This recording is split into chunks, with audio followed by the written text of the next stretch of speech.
Tere, olen Eve Reisalu ja vaatame koos üle, kuidas Drive'is, Google Drive'is esitlust luua. Selleks läheme Drive'is siia plussmärgile, kus on uus ja valime selle kollase märgi Google'i esitlused. Avanebki meile esitluse koostamise aken. Sarnane PowerPointile. Kuid vahe on selles, et siin ei pea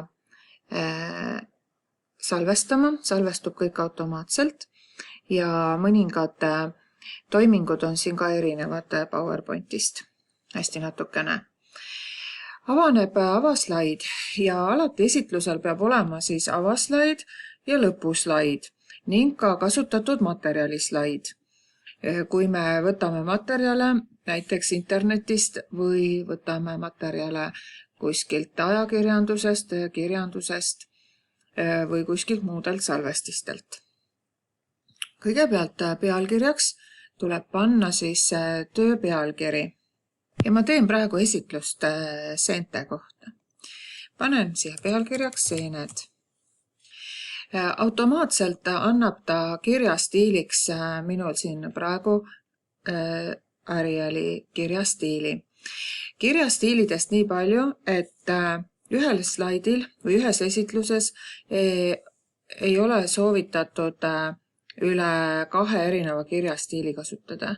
Ja kõige parem ongi lugeda siis seda Ariali või siis Calibri, et sellised kirjastiilid, millel ei ole neid šeriife all ehk selliseid konksukesi tähtedel, näiteks nagu Times New Romanil muudame siit ära, on sellised konksukesed siin tähtede otsas, et eelistatum oleks siis näiteks Arial.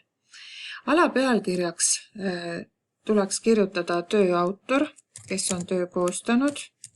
Kui teha loovtööd, siis võiks siin avaslaidil olla oma nime all ka näiteks juhendaja nimi.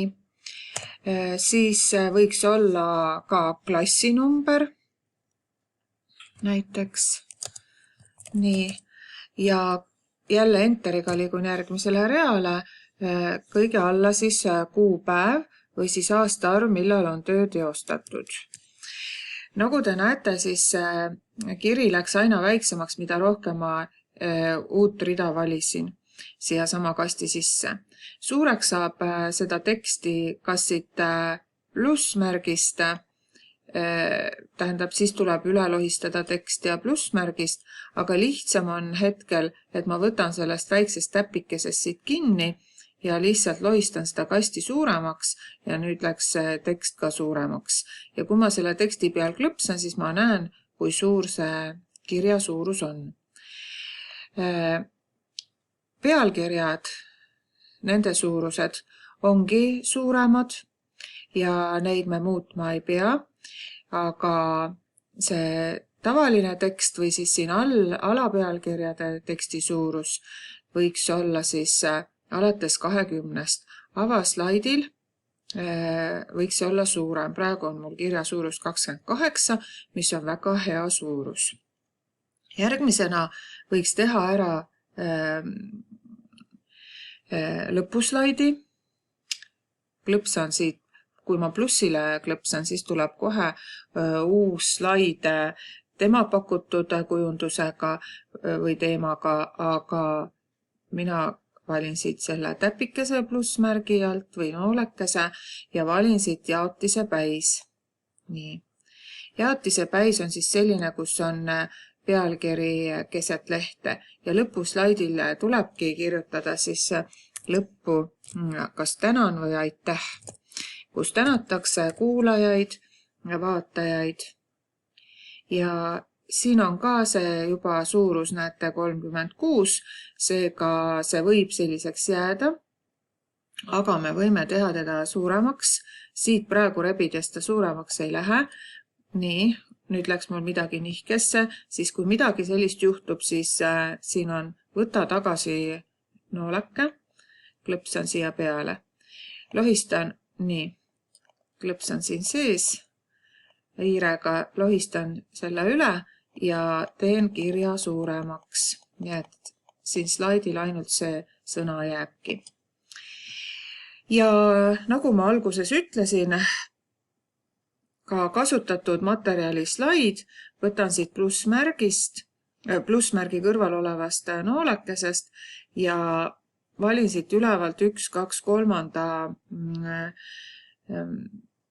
ja see on pealkiri ja kehatekst, klõps on sellele ja selline slaid tuli, millele pealkirjaks panen siis kasutatud materjal ja see slaid on nüüd ka valmis, nii et kui ma internetist mingit materjali võtan, siis ma saan sellele slaidile kohe panna vastavad lingid ja viited. Et kui mul on palju pildimaterjali, siis piltide alla igale slaidile neid veebiaadresse ja panema hakata see vaade lihtsalt jääb pärast väga sigri-migri ja võib-olla need lingid seal piltide all veidi segavad. Et siis kohe need lingid siia ära panna, kui mingi pildi või materjali leiate, et ei pea hakkama pärast internetist uuesti neid asju üles otsima. Nüüd mul on 3 slaidi valmis ja siin ma näen, et pealkirja suurus on 25 ja kui ma klõpsan siia alla ja tahan siia teksti hakata kirjutama, siis ma näen, et selle teksti suurus on 18. Et tegelikult see on väike.